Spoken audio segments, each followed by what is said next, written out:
Hello স্টুডেন্টরা, tuition রুমে তোমাদের স্বাগতম। আজ আমি ক্লাস 8-এর স্বাস্থ্য শারীর শিক্ষার তৃতীয় অধ্যায় প্রাথমিক চিকিৎসা এই চ্যাপ্টারের অনুশীলনীর প্রশ্ন উত্তর নিয়ে আলোচনা করব। তোমরা ভিডিওটা প্রথম থেকে শেষ পর্যন্ত দেখবে, মাঝখানে ছেড়ে দেবে না বা স্কিপ করে করে দেখবে না। আর চ্যানেলটিকে ভালো লাগলে প্লিজ প্লিজ একটা সাবস্ক্রাইব করে দেবে, শেয়ার করে দেবে যাতে তোমাদের বন্ধুরা দেখার সুযোগ পায়, আর একটা লাইক দিতে ভুলবে না। আর পড়াটা কেমন লাগলো কমেন্ট বক্সে জানাবে। দেখো অনুশীলনীর প্রশ্ন উত্তর। সঠিক উত্তর নির্বাচন করো। সাপের খাবার নয়, ইঁদুর, ব্যাঙ, মাছ, মানুষ। এখান থেকে সঠিক উত্তর বেছে নেবে মানুষ। বিষধর সাপ হলো গোখরো, অজগর, হেলে সাপ, দাঁড়াস। হবে অজগর, হবে গোখরো। তারপর দেখো শূন্যস্থান পূরণ করো।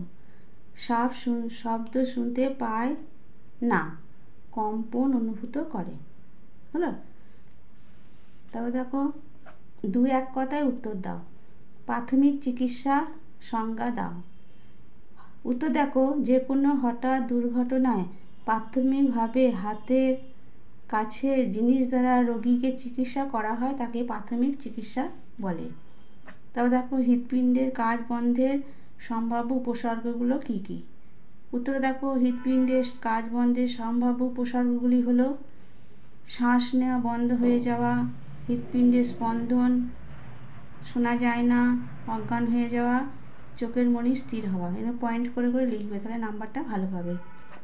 2টি করে বিষধর ও নির্বিষ সাপের নাম লেখো। 2টি বিষধর সাপ হলো গোখরো, কেউটে, আর নির্বিষ সাপ হলো মানে যাদের বিষ নেই, অজগর, হেলে সাপ। তারপর দেখো বিষহীন সাপের কামড়ের লক্ষণ লেখো।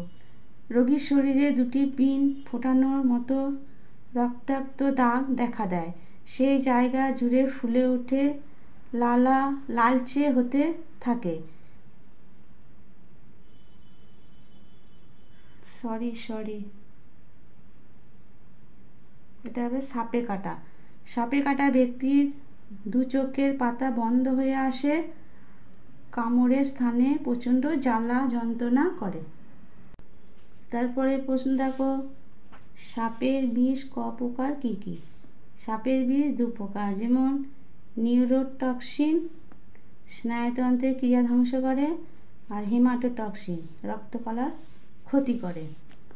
কার্ডিয়াক ম্যাসেজ কি। উত্তরে দেখো কোনো হৃদরোগ হওয়া ব্যক্তির জীবন বাঁচানোর উদ্দেশ্যে ব্যবহৃত একটি জরুরি চিকিৎসা পদ্ধতি, যাতে চিকিৎসক ওষুধ বা যন্ত্রের সাহায্যের অপেক্ষায় না থেকে সময় নষ্ট না করে বারংবার ব্যক্তিটির বুক সঞ্চালন করে হৃদ সংবহন করার চেষ্টা করে এবং একই সাথে মুখ থেকে মুখে বাতাস ঢুকিয়ে কৃত্রিম শ্বসন নিশ্চিত করা। এখানে সব প্রশ্ন কটাই ইম্পর্টেন্ট, আর তোমাদের পরীক্ষাতে অনুশীলনী থেকে প্রশ্ন দেবে, তোমরা ভালো করে পড়ে নেবে, দেখবে কমন পেয়ে যাবে। ব্যথা রোগ কী। ব্যথা হলো একটা অস্বস্তিকর অভিজ্ঞতার অনুভূতি, যা শরীরের কোনো ক্ষতির জন্য হতে পারে অথবা ক্ষতি হয়েছে এমনটাও মনে হলেও হতে পারে। ক প্রকার কী কী। 3 ভাগে ব্যথাকে ভাগ করা যায়: নতুন ব্যথা, অনেক দিনের ব্যথা, ক্যান্সারের ব্যথা। সব প্রশ্ন কটাই ইম্পর্টেন্ট, কেমন তোমরা পড়বে, ভালো করে পড়বে। মাংসপেশিতে টান ধরলে কি প্রাথমিক প্রতিবিধান গ্রহণ করতে হবে। তো দেখো এই সময় সব ধরনের ব্যায়াম বন্ধ রাখতে হবে। আঘাতপ্রাপ্ত স্থানে 2-3 ঘন্টা পর 20 মিনিটের জন্য বরফের ব্যাগ দিয়ে রাখতে হবে। আঘাতপ্রাপ্ত স্থানটি যতটা সম্ভব উঁচু স্থানে বা বালিশের ওপর রাখার চেষ্টা করতে হবে। আবার স্থানটিকে ব্যান্ডেজ দিয়ে রাখা যেতেও পারে। তারপর দেখো বড় প্রশ্ন, রচনাধর্মী প্রশ্ন। প্রাইস পদ্ধতিটি কি। সব প্রশ্ন কটাই ইম্পর্টেন্ট, আমি আলাদা করে বলছি না যে এই কটা ইম্পর্টেন্ট। আর তোমাদের এই পরীক্ষাতে অনুশীলনীর প্রশ্ন কটাই তোমাদের দেবে, অনুশীলনী থেকেই তোমাদের প্রশ্ন আসবে। দেখো প্রাইস পদ্ধতিটি কি। উত্তর দেখো অস্থি, পেশি, অস্থিসন্ধির আঘাত যাকে মচকে যাওয়া, ছিঁড়ে যাওয়া প্রভৃতির জন্য প্রাথমিক চিকিৎসার প্রাথমিক প্রতিবিধান পদ্ধতির প্যাকেজ ব্যবহার করা হয়।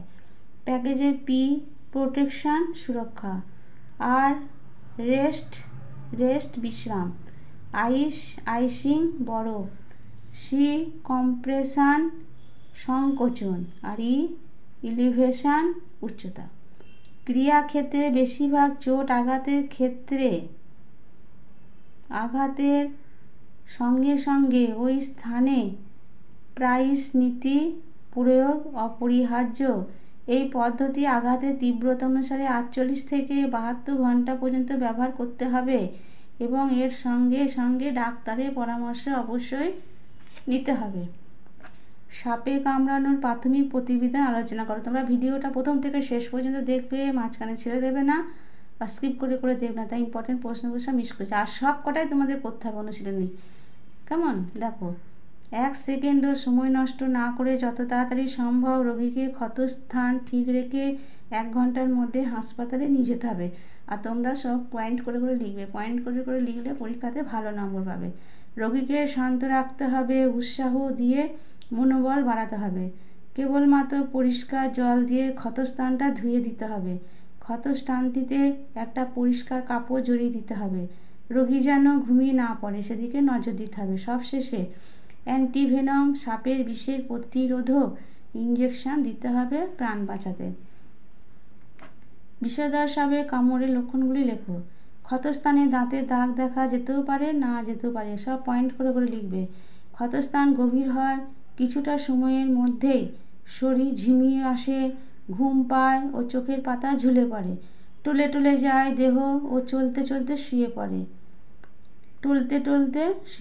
ঢোক গিলতে খুব কষ্ট হয়, কথা জড়িয়ে যায়, মুখ নীলচে হয়, শ্বাস নিতে অসুবিধা হয়, নাড়ির গতি বেড়ে যায়, খিঁচুনিও হতে পারে, বমির লক্ষণ দেখা দেয় এবং বমিও হতে পারে। এইভাবে পয়েন্ট করে করে লিখবে, নাহলে পরীক্ষায় ভালো নম্বর পাবে না। কিছু কিছু ক্ষেত্রে প্রস্রাবের রং পরিবর্তন হয়ে যায়। তবে দেখো, হৃৎপিণ্ডের ক্রিয়াশীলতা বজায় রাখার পদ্ধতিগুলি ব্যাখ্যা সহ বর্ণনা করো। সব প্রশ্ন কটা ইম্পর্টেন্ট করবে, এটা পয়েন্ট করে করে লিখবে।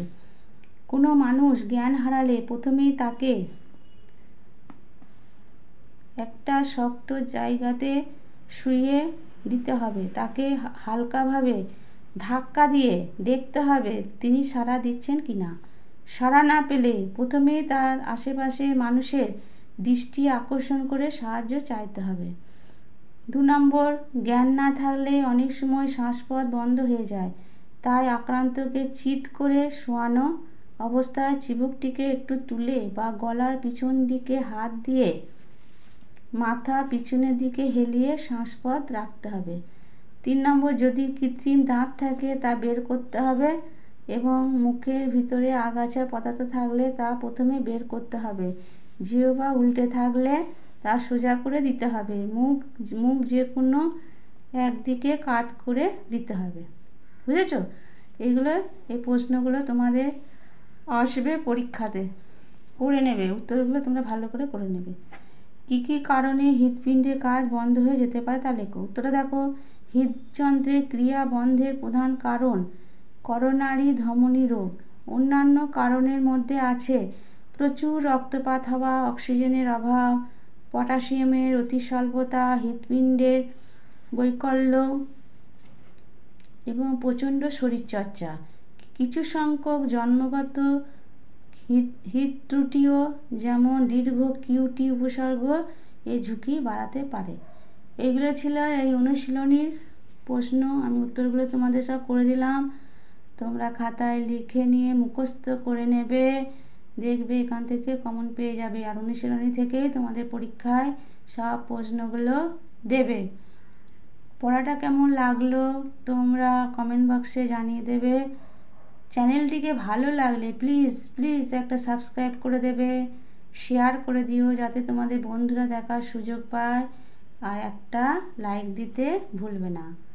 আজ এখানেই আমি আমার ভিডিওটা শেষ করলাম।